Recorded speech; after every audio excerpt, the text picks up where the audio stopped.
Ihan parasta olla pitkästä aikaa maastossa. No äläpä muuta sano. Hop hop, hyvä!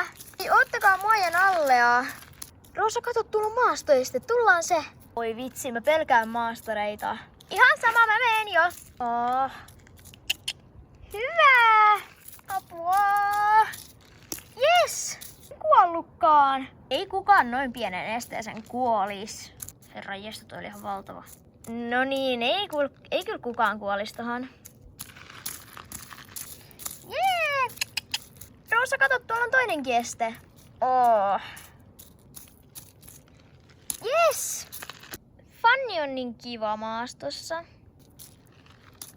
Hyvän alle. Onpas täällä pitkää ruohoa. Fanni, se oli vaan joku lehti. Ei tarvitse pelätä sitä. Se ei oo mikään kivi tai joku mörkö. Täällä on vaikea laukata.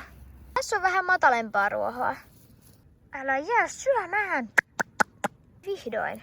Hyvä, Fanni. Jee. Uudestaan maastoeste. Oh. Ei ollut edes paha. Et sä nyt enää tota voi pelätä. Ihania kukkia. Alkaaks täällä sataa? Et oo tosissaan. Me ollaan niin pitkällä, että niinku me ei olla enää edes lähellä tallia. Sademaastothan on just parhaita. Ei oo. Sä oot ihan väärässä. Hop hop. Fanni, se oli vaan auto. Nalle. Mennään täältä pois, kun täällä on näitä autoja. No okei, lähdetään vähän tallille päin. Nyt me ollaan sit taas täällä. Tää on kiva paikka, vaikka ei pystykään laukkaa. Fanni jaksaa laukata. Mennään mekin, hyvä. Nyt aletaan menee tallille päin. Tallille päin, jes. Tai no, ei tää kyllä hirveän pelottava maasto ollut. Ehkä enemmänkin Millan mielestä. Ja Fannin. Tää on tosi pieni ruohotuppo ja nyt pää ylös. Nyt tallille.